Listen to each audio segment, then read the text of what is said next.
everyone. I'm Jon Evans. Welcome to another episode of One on One. My guest on the podcast this week is Kayla Thompson, a Bladen County native who won a regional golf championship playing at West Bladen High School and then went on to play 4 years for the UNCW women's golf team before turning professional. Now, thanks to her performance at last year's Q School, Kayla has the opportunity now to qualify for the LPGA Tour. This is the first time she's made it this far in her career. She has a new coach and a confident attitude, and Kayla is working harder than ever to reach her dreams. Kayla, welcome to the One on One with Jon Evans podcast. Thanks for having me, Jon. I'm so excited you're here because this conversation matches two of my most prized things: good people, which you are, and the game of golf. And I've known you for a long time, and I've always wanted to ask you, what makes you so good at a game that is so blessed difficult for 85% of the world? I think I'm just too stubborn to let it go. Really? And it's one of those games that will drive you absolutely crazy if you let it. But the older I get, the simpler it gets to me. And not easier, but it's like all you have to do is figure out how to get it out there in the fairway or somewhere out there, and then somewhere up there on the green. I mean, on good days and bads, you're going to hit some close to the pin and some not so close. Right. A couple putts or fall, and it's a round of golf. See, it's simple when you talk about it. It sounds, and trust me, that sounds a whole lot easier said than done. I know it is. I stand on the tee at the Muni, and most of the time, I have an idea where it's going, but it's not to where I think I imagine, have the confidence to know most of the time where your ball's going to go, right? Well, don't feel bad. There's some days I stand up there and don't know which side of a barn I'm going to hit. But at this level, I'm trying to have the predictability of it's going to move right to left or left to right. Okay. Then you can kind of take one side of the golf course out of play. And that's something that one of my coaches has really been able to help me sort of harness in my game. Well, before we go any further, let me just, on behalf of everyone else in southeastern North Carolina, thank Bladen Thompson, because without him, I don't think we would have been able to enjoy your golf game. He is actually the one that didn't get you into golf, but because of him, you started playing, right? That's exactly right. So I have a younger brother who's 3 years younger, and, big sister wanted to beat little brother at everything, and he wanted to play one day. My dad plays, and he took him out, and I said, well, if my brother's going out there, I've got to go out there and learn this game because I want to beat him at everything. And right. so yeah, we've got to give my brother credit there. What was it like when you started? You had played other sports, so you weren't like novice to athletic activity. Did you find other sports helped you, hindered you? But being an athlete, I would imagine flexibility, timing probably helped along the way. So playing other sports definitely helped, but the one thing that my dad, my uncle who played with me would say helped the most was my dance background. Having tempo, rhythm, and balance. It allowed me to sort of just naturally have a rhythmic swing instead of trying to, most people go out there and they try and kill it. Right. And so I think dance actually was the one thing that helped me the most. And to this day, my coach, he kind of makes fun of, we'll make this like a little dance step, 1, 2. That's interesting because most of us try to if you try to hit it too hard in my game, if I try to really nail a wedge or whatever it is too hard, I pull it left. So I know that if I swing too hard or not let a rhythmic swing come through, something is going to malfunction. You learned that early on? Early on, yes. It was just all about, my dad's younger brother, he plays a lot and really good player. He was always like balance and tempo. On bad days, that's what you're trying to find. Typically, it's one of those two things. Typically, your tempo is what gets off and your rhythm from day to day. And that's what causes the little nuances and the ball going a little one way or the other. And it is a game of inches. It is a game, so. I mean, an inch and a swing one way or the other. West Bladen didn't have a girls' golf team. Small school, most folks, if you don't know about it, it is a small school system, small school. So you had to compete against the guys. I did. Did that help you, do you think, along the way? Absolutely. How? Well, for one, it allowed me to play 18 holes versus 9 holes in high school matches. And instead of playing the red tees where the girls' teams were playing from, I was able to play from the white and blue tees with the boys, which was comparable to the yardages that you would play in college golf. Okay. So coaches, I could go, hey, listen, I shot this at this golf course, and go, hey, this is the yardage that you play at a Division I level. Fortunately, the team that I was on, they were very supportive of having me as a female player.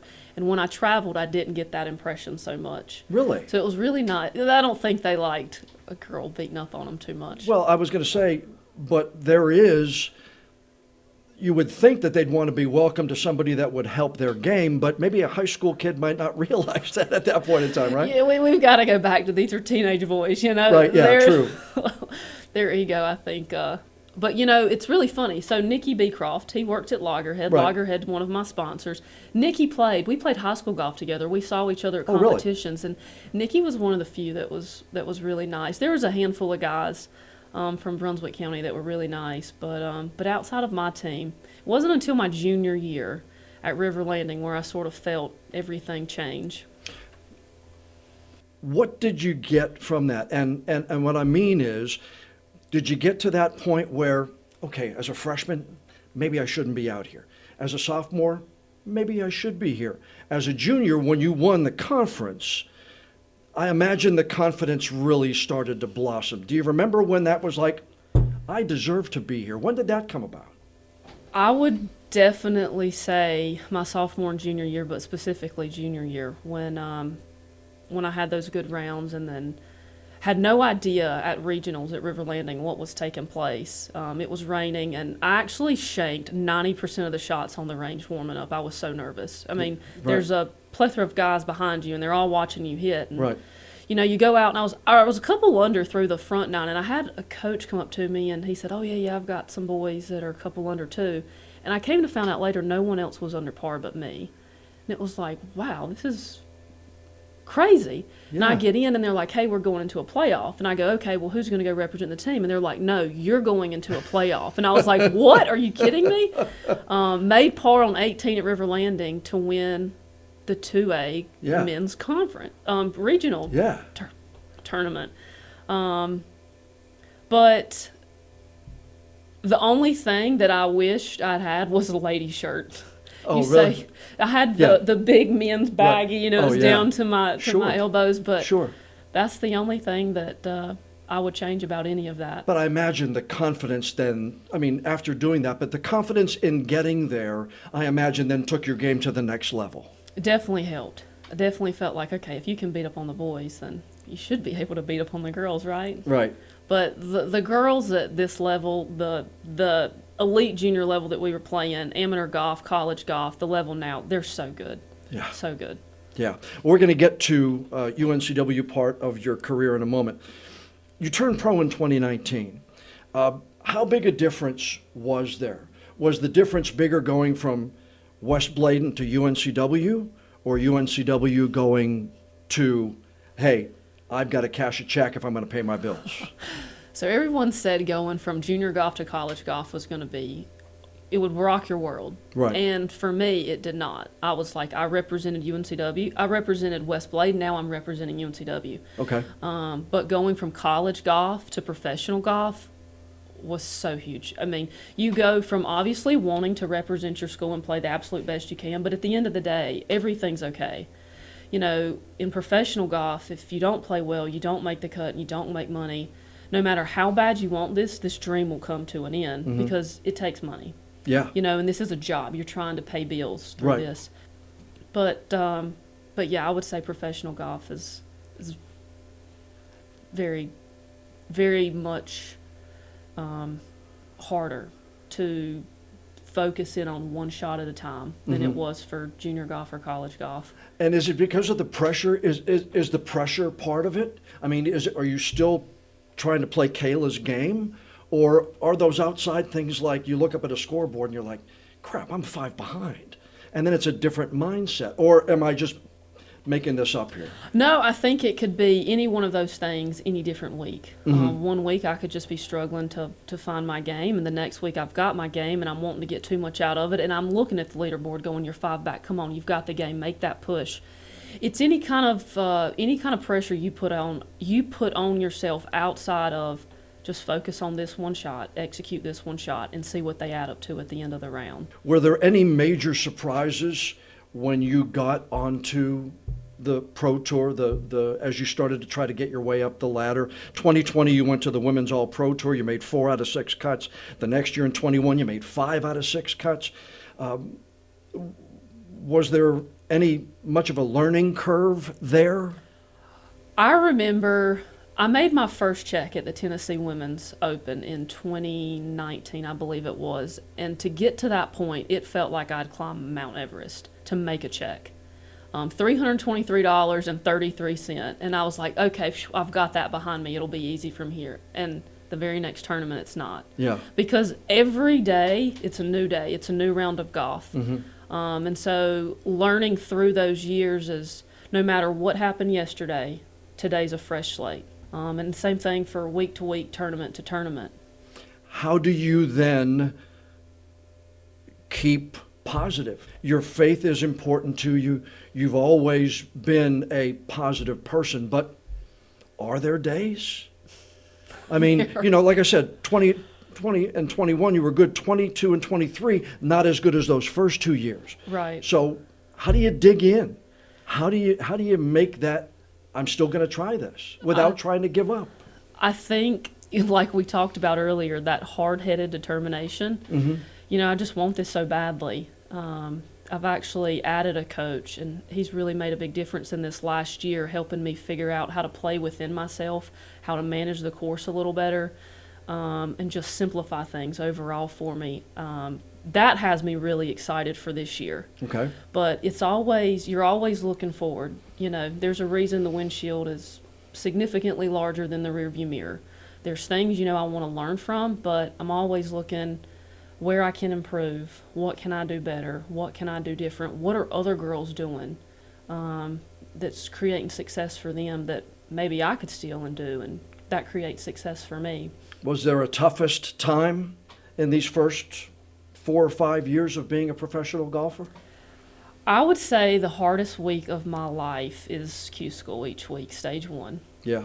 That week determines your next year, which tournaments you're going to play in, which tour you're going to be on. And, after failing getting through stage 1 for 3 times in a row, that's sort of a rock bottom of, you can't even get through the first step. And then last year, my game was at such a low, I didn't even feel I had the game, it was worth going. And then this past year, I get through. And that was probably the highlight of the journey so far, is knowing I needed to go out and shoot. I thought at least 2 under or more. I was like, you are sitting here seeing golf shots and executing them, and there's no better feeling in the world than that. And I think that's what all the golfers strive for. You see that one shot, you hit it, and you're like, let's do that again. Yeah, I can hit that gap wedge within a foot on 17. I know I've done it. I can do it again. And then you wait, and then it's another month and a half before you even get close. But between that time period, you're working your tail off to make it a week apart. A day apart, and that's just what it is. Yeah, that 66 that you shot in that qualifying tournament. Yeah. That had to be, you've had a lot of great moments, championships and everything, but that had to be, you got to walk off in a different level of confidence and a different level of, hey, look at me. Well, you mentioned something earlier about the world of professional sports that people don't see. And round 1, I shot 72, round 2, 66 at this qualifying tournament in Australia you're mentioning. But what people don't know is in the parking lot before round 1, I was in tears on the phone with my parents because I didn't feel like I could make a par. The prep I had for the tournament, I just wasn't that confident. But, my dad who plays, he's like, listen, you've got it. You've put in the work. You've just got to go out here one shot at a time. You can't worry about the results. It'll take care of itself. And to sit there and feel like it's going to take all I can do to make a par, I'm going to make several bogeys. I make 2 bogeys for the tournament. and shoot 66 the next day. And that is just the roller coaster of golf and what people don't see. You know, the ups and downs before rounds, after rounds. But what a 66 like that does, I'm still living on the high of that 66. Yeah. And that's what you have to do. You have to hold on, because golf is a game that will beat you up. So when you have those moments and you have those good rounds, you really have to hold on and harness them and sort of relive those positive memories or energy. See, you're a human being, so I guess it shouldn't surprise me, but I've always been a fan of yours because Coach Cindy Ho and those who are around the tournament have always talked to me when I mentioned and talked to you about your mental strength, and to know that you have those tear times like everybody else does, really, I guess it makes you more human to me, because you've always been that person to me that, you know, you can go out there and knock it in the middle and then hit the wedge to within 5 feet and make the putt. But you've always been that person I've always thought so much of being mentally stronger than most other people because of what others who are around you have always said. Well, I appreciate that.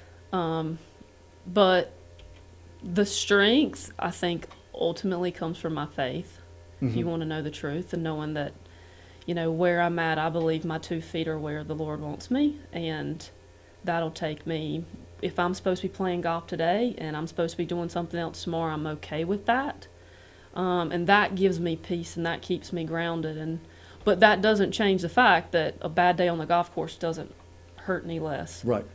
But mentally, you know, all I can do is control the controllables. I cannot control the weather. I cannot control, you know, the game that I'm going to show up with. I can only control how I'm going to manage myself, my emotions, and the game that I brought today. And so I try and be like Jack Nicklaus. You know, I think he missed a putt, and someone asked him about it. He goes, "No, I didn't miss that putt. I made that." And there's footage of him missing this putt. And he's like, "No, I made that." He rewrote the script in his head that he made that putt. And a lot of times I try and do the same, because, you know, your brain sometimes can't differentiate between what's real and what's not. And if you can create positive memories and positive, you know, thoughts, then your body can sort of lock on to, I can do this, I've got this. Wrap your body around your mental thought. Yes. And put it to good use. You qualified for I guess it's Australasia, is that how it's pronounced? Yes. Okay. You got it. And you put a video on social media of you and a kangaroo in the sand trap. What has that been like? Because you went down there and you've done well and you've made cuts, and I imagine that's just been a whirlwind experience, pardon the pun. That was a life-changing trip. So 2 months in Australia, I went with one of my best friends who also plays, and we had a great time. But this week, it was the very first week I saw a kangaroo on the golf course, and I was so excited. I'm 100 yards away from this kangaroo, and I'm taking a selfie, and I'm playing with an Aussie girl, and she goes, no, you can get much closer, watch this. And she goes up to almost pet it, and I'm like, oh my goodness, what are you doing? And she goes, well, my home course, we can pet them. And I was like, I don't think I'm a pet. So I just stand away, and they're messing around in the bunker, and I take a selfie. But that trip was life-changing, not just for me as a person, but for me as a golfer. How? I am so excited for this new season to start. Just sort of the momentum that I've picked up with the qualifying tournament that you were talking about. Right. The last 2 tournaments, I had some good rounds. I'm really looking forward to this year to start on the Epson Tour.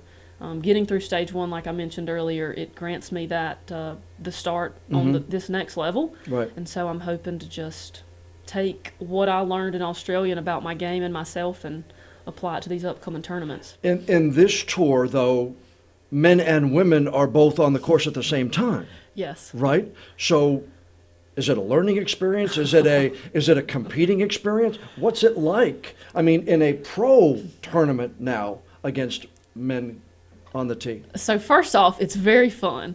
But the very first tournament was at Rosebud, and I get paired with 2 guys. So it's either 2 guys and a girl or 2 girls and a guy, the way they pair you, because we're playing together for the same purse. Right, yeah.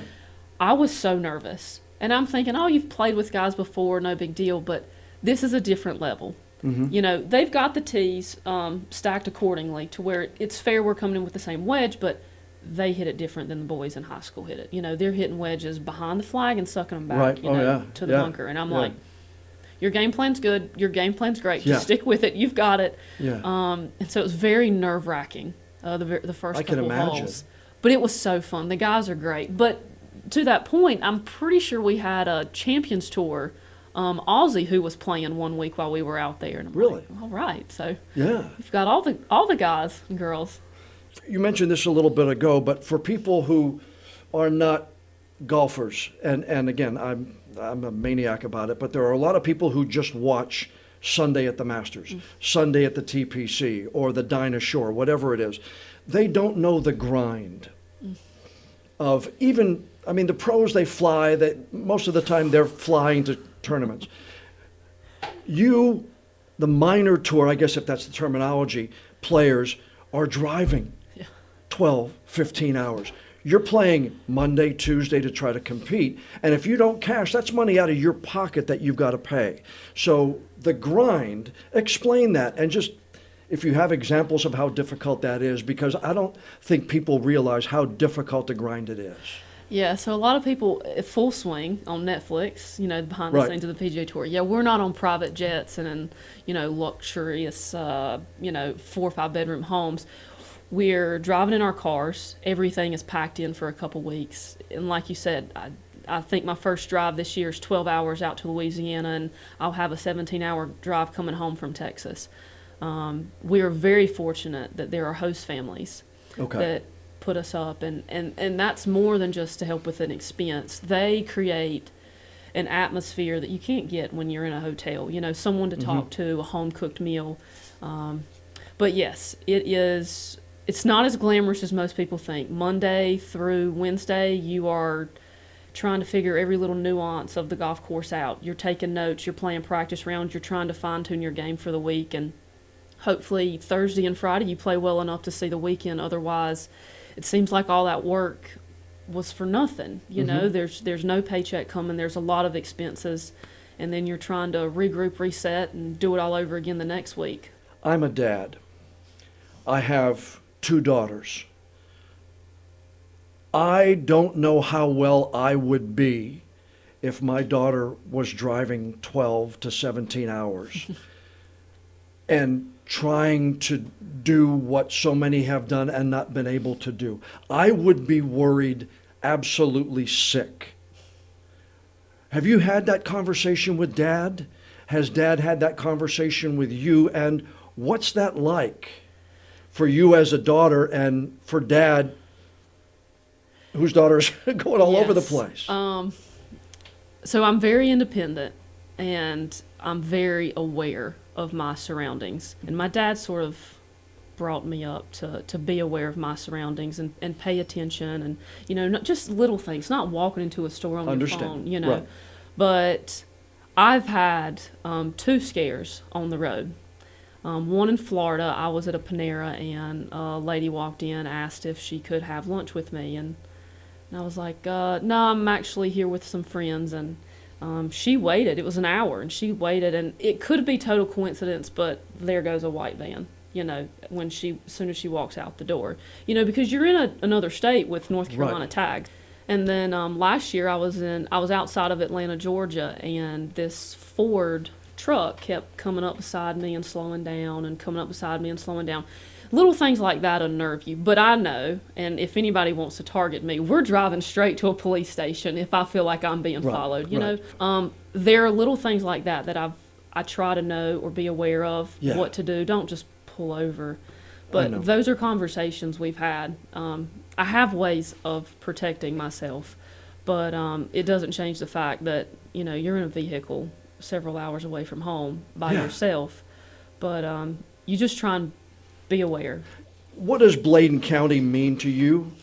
Obviously, it's where you grew up, but you're in major cities all across the world now. Sydney and Melbourne, Atlanta, you traveled all these major cities to play.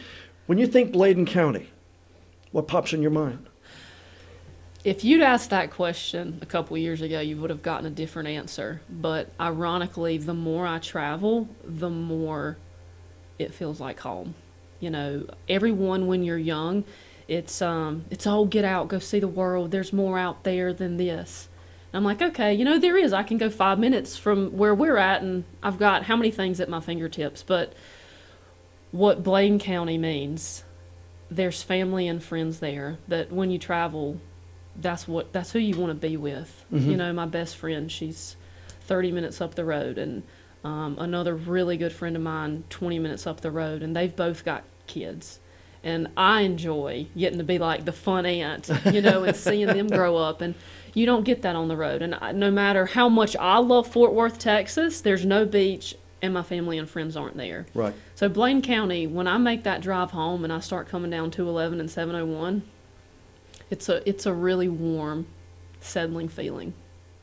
How often does mom and dad come out, maybe watch you? I know they had to watch you in high school. I know they were lucky enough that you played here at UNCW. They could watch you. Do they come and still watch you play? It's a lot harder playing professionally, right. Across Sure. the states. But Dad has been my caddy at Stage 1 Q School, my U.S. Open qualifiers, up until this past year at Stage 1. My coach went out and caddied. But he's going to be on the bag for my U.S. Open qualifier up in Greensboro. But they both work full-time jobs, so they're okay. pretty busy. But Mom was able to come out, and Dad as well, he caddied for the South Carolina Women's Open last year. And that was so fun to have both of them there. It'd been a college tournament since my mom was able to attend, and I absolutely loved that week. I played well that week, yeah. and took a lot of momentum from that tournament to Q School. Mm-hmm. So not as often as I would like, right. but understandable. Is it still a game? Very much so. Really? Yes. Even though it's work? The work happens outside of the 18 holes of golf. Mm-hmm. Like I mentioned, Monday through Wednesday when you're taking all those notes, getting all the practice in, that's work. But when you tee it up on Thursday, it's just golf. There's no more preparation that you can put in. And so it's a game again. To hear you say it's a game, it's a different game on your level than it is mine. Coach Cindy Ho, when did you first meet her, and what has she meant to not just your game, but your life? I can't describe what Coach means to me. She's still a huge influence in my life, and whenever we get on the phone, it's not a 30-minute conversation. It's about a 3-hour conversation. Right. But it was my freshman year of high school. I was at the Vicky DeSantis tournament up at Pine Island in Charlotte. Coach walked around, and, you can't talk to parents really and players for certain, but enough to go, who is this? Is this your daughter? Okay, what's her name? Dad goes, Kayla. And very first story she told me, she goes, I watched you hit the golf ball, and it was so good. And then I got in and saw your score, and I was like, wait, that can't be the same girl. I'd 3-putted like 8 times that round, mid-80s, you know. But Coach said she knew then that she wanted me. She liked the athleticism, and little did I know that, it was funny, I told her later, I said, you living so close, an hour away, you see UNCW from the road, not super attractive with all the pine trees, right, when you're a little kid, you know? Yeah. It's like, I'm never going to school there. But, John, those were the 4 best years of my life. And that's largely so cool. in part to Coach and who she was on and off the golf course. I lost my grandmother my freshman year, and the support that she had for me, during that really tough time. Mm-hmm. The way she was there for my family, mm-hmm. Not just me. Right. It's you can't find that in coaches all over. I have mm-hmm. friends who had horrible experiences in college, and really, and fortunately, 4 wonderful years with a wonderful coach. What Coach has been able to accomplish at UNCW is incredible. What about those life lessons, though, with her? Is she as much a life coach as she is a golf coach? Coach puts school first and golf second, and that's how it should be, but she puts you as a person above all that. She cares about you on a relationship level, and obviously wants the schoolwork and the golf game to be good as well, but mm-hmm. I can't even begin to tell you all the lessons that she's taught me and everything I've learned from those years. When was the first whoa moment going from West Bladen to teeing it up and playing college golf? Was there that, holy crap? moment or I belong moment? Well, the landfall tradition's pretty special. Yeah. Freshman year, I had a really good tournament out in Austin at Texas, University of Texas, Longhorns tournament. And coach says, you've earned the opportunity to play in the number 1 seed this week at landfall. Do you want that? Absolutely, coach. I want that, and I want to play with Alabama, and I want to play with Emma Talley, the number 1 ranked player. Yeah. I want to see what these girls have that I don't, and learn. And I think that week was sort of the first week of like, okay, this is the next level. I mean, it's a championship caliber field. Yeah. And you're playing with the greatest girls in the world, and it's like, okay, this is what it's all about. Like it? Loved it. I remember watching Emma. She, I think she bogeyed the first and third hole, and it was like she clearly just put it in another gear for the back nine. Couple under, finished it even or couple under for the day, and I just remember going, wow, that's something I don't have. It was just like she went from third gear to fifth gear. Yeah. And turned the birdies on, and I was like, okay, you need to learn how to do that. I used to, when I was younger in this business, I used to be able to go to, whether I go to Charlotte or whatever, and I turn the news on. And I just sit there and say, that's kind of cool. They did that. Maybe we ought to try that. And as I got older, I'm like, I'm better than he is. You know what I mean? I like the way I do things. Yes. But now the older I get, I don't watch as much of other people's news anymore. And I don't know what that is. But what about you?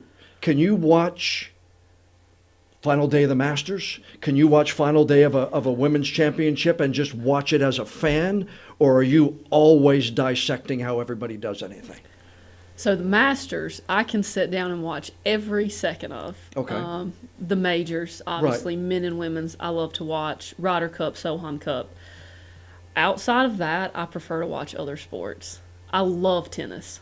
So typically, if I'm watching tennis. Okay. It's hard. The back nine on Sunday, it's easy to watch, but it's almost like you're around it so much you want to get away. Yes. Mm-hmm. And that's what I'm finding as I'm getting older. Have you given yourself a time frame? Have you said by blankety blank, I want to have earned a card on the LPGA? By blankety blank, I want to qualify for whatever? Do you give yourself time, or I'm just going and seeing where the good Lord puts me? I used to, and it was because I started so late in golf. I always felt like I was behind. I felt like I was behind in college. But once I graduated and turned professional, it was like, this is a unique journey for everybody. Someone could have come straight out of high school and turned professional. Someone could be 30 years old and a professional, and I'm playing with both of them. And that sort of hurry, you need to get this done feeling went away. I obviously would have liked to say, okay, by now I'd have my LPGA Tour card, but I don't sit here and say, if I don't have it by tomorrow, I'm not playing anymore. Okay. As long as I'm seeing progress in my game, I feel like I can accomplish those goals, and I'm happy to work, and I want to get up every day and put the work in to reach those goals, and financially can, then I want to keep playing. What do you do now? What's a day like today? Do you have another job that you work at? Do you go and you hit a certain amount of balls a day? What is happening now between the time that you got back from Australia and then when you go and try to get on that next tour? So basically took the tournaments in Australia, made an assessment, said, okay, I want to work on these things and improve in these areas. It's gym, 4 to 5 days a week. And then you head to the golf course, and I like to go, I need to work on this, and this, and then set drills out and go, okay, I'm going to do this drill for putting and this drill, and that's going to help my tempo and rhythm and lag putting, and I'm going to build some confidence by making my 3-footers around the clock. Right. And I like to check those boxes off. Okay. Get that sense of accomplishment. But it's playing a lot with the guys, putting some money on the line, trying to create some pressure, and sort of simulate what you might see in a couple weeks when I'm in Louisiana. So that's what it looks like between now and April. Do you have another job you're working at to try to maybe earn some of the money that you need to enter the tournament? Because again, like you said, yes.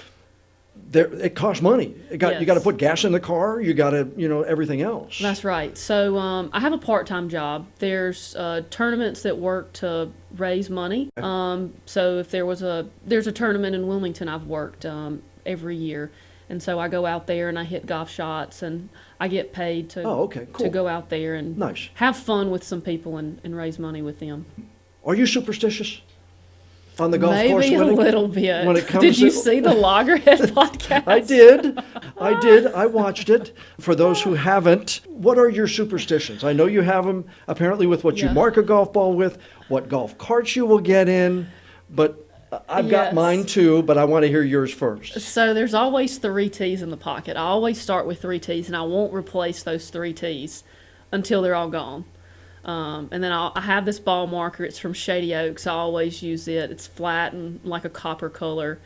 And then Caleb, he brought it up about golf cart numbers. Right. Something I'd never, ever thought of. And at stage 1, my coach hopped in. It was like a 44, and I said, no, that's a 32 we're getting in that cart. I made him take the cooler off, the bag off, and we switched carts. It worked. We made it through stage 1, but that was a superstition that's... Because you didn't want a 44 on the card, you want a 32 on the card. Absolutely. Okay. Good vibes. That's so funny. What are some of your superstitions? I've got, when I go and I've played, I've been lucky enough to play at several golf courses at Pinehurst.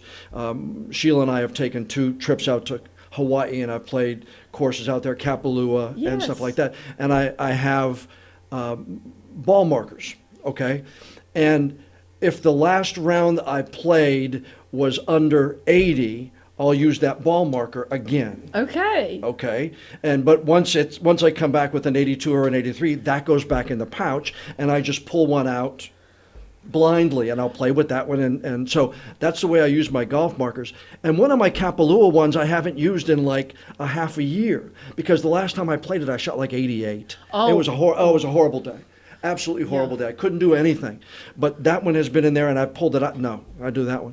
But that's my only real superstition. Okay. I don't count the tees. I don't count the change. The only one is my ball marker. Okay.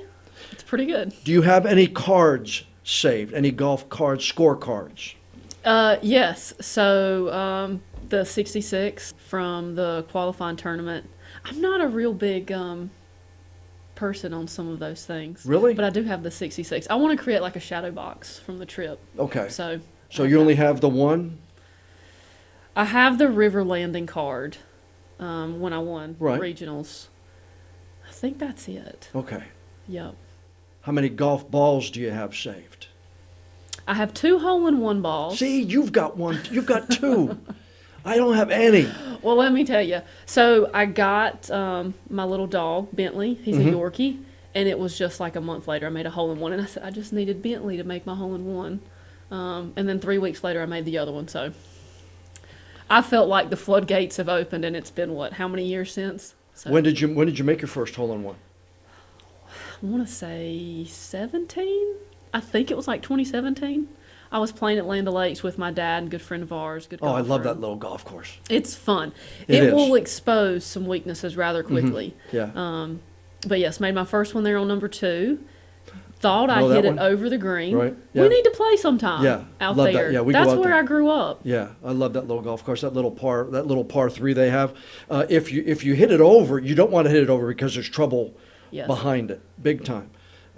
I actually hit the green last time I played it. So Good. You have 2 holes in one. I actually saw a friend of mine a couple of weeks ago make a hole in one. Okay. And I think he was the one that everybody gave a lot of crap to because he hadn't had one yet. And now I think that's going to fall on me because most of all the friends that I played with over at the Muni have one. I saw his, and so I think it's now on me. Well, so, maybe seeing his, it'll rub off on you. I have one golf card saved, and Sheila made a shadow box. I saved the ball and the golf card. A couple of years ago, I think it was 21, over at the Muni, the municipal golf course. I shot even par, 18 pars. 18, I mean, like no birdies, no bogeys. Wow. Like, it's not a perfect because you want to make birdie or eagle on all of them, but 18 pars I made that day. That's awesome. And that was my lowest, even pars, the lowest round I've ever shot. But I made it that day, and I got some bounces that day that were just unbelievable. I mean, That's like great. trying to get up and down over a trap, and I didn't hit it the way I wanted to, but it hit the trap and rolled down, and I had like 2 feet. But that's the only golf cart and golf ball that I have saved. Well, that's a good one. And Sheila made a shadow box for me for Christmas that year. Yes. Yeah, so that's right in the, if you walk into the Evans house, that's right. As soon as you walk At in, the you're going to front see door. it. Yeah, really. Absolutely. Hey, can you see this? Yes, check this out.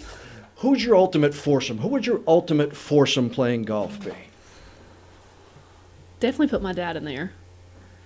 As I get older, I'd say Maggie will. Mm-hmm. Maggie's from Whiteville. Right. Maggie's been a great influence on my golf career. A really incredible friend to have, someone to talk to and ask questions and pick her brain. She played high school golf with my dad, also played on a boys team. Really? I did Yep. not know that. How So, cool is that? A very small world there. And probably Jarena Pillar. Jarena plays on the LPGA. Mhm. I met her in college. She was part of College Golf Fellowship, and there were probably 30 or 40 of us girls who went out to her house and spent a couple days. And someone who has faith as the center of their life, and golf also there. Represented the United States in the Olympics, Solheim Cup, great player, but a better person. I think, at the end of the day, that's who you want to be surrounded by. So I'd probably say that's my foursome. How cool would that be to see that foursome coming down the first fairway there at Land O'Lakes? Because I know that's a special place for you too, Land O'Lakes. It is. It's home. Yeah. It's home. That's where all the memories are. What's next? What are you looking to try to do? What's in your plans? So I'm probably going to start the season on the Annika Women's All-Pro Tour down in Louisiana, and then transition over to the Epson Tour probably end of April, 1st of May. Okay. And play the Epson Tour for the remainder of the year. You said you got a new coach. How does a coach help you now in this stage of your game? Who is it? Number one, who is he and or she? And what does that coach do for you now at your age, what you're trying to accomplish, and still digging to try to make that LPGA Tour? So it's a team. Okay. So Brad Kirkman down in Myrtle Beach, longtime coach through college. Actually, I was introduced to him through our assistant coach my freshman year. Helped me build an incredible golf swing. Marius Philmotter, famous putting instructor to Tiger Woods and many others, helps me with my putting. And Matt Ball is the new guy. He is a former college coach at Virginia Commonwealth, and what he's been able to do is help me learn how to play golf instead of golf swing. A lot of course management strategies that he's taught me in the last year, learning how to pick apart a golf course in a short amount of time. That has been huge, learning those little nuances. But yeah, just simplifying everything, having someone who, when you're in Australia and you need to make a phone call and go, hey, I don't know what's going on, here's a video, they can give you the answer. They can calm you down and go, no, it looks great, you've got it, just focus on X, Y, Z. Because at the end of the day, you have tendencies just like I have tendencies. Right. And it's all about knowing your tendencies and having a couple different thoughts or feelings to sort of counteract them. And that's what it is at this level. Yeah. I do the same thing. If I'm in trouble, I know my left shoulder's getting high, I'm sliding. It's one of those two things. Well, what drills, what feelings, what thoughts do I have that I can go to the range at the end of the round and work on it a little bit to be better tomorrow?